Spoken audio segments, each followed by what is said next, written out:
पुण्यातील वडगाव मावळ पंचायत समितीच्या कर्मचाऱ्यांनी 12 तास वाचन करून महापुरुषांना आदरांजली वाहिली आहे। छत्रपती शिवाजी महाराज, ज्योतिबा फुले आणि बाबासाहेब आंबेडकरांच्या संयुक्त जयंतीच्या निमित्ताने हा उपक्रम राबवण्यात आलाय।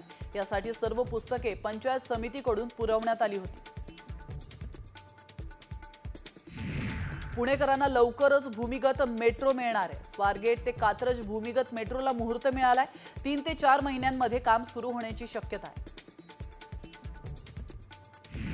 पुण्यातील कल्याणी नगर भागात असलेला पब पोलिसांनी सील केलेला आहे। येरवडा पोलिसांनी पंचांच्या समक्ष पबच्या प्रवेशद्वाराला टाळं ठोकलंय। नियमांचं उल्लंघन केल्याप्रकरणी पोलिसांनी ही कारवाई केल्याचं समजतंय।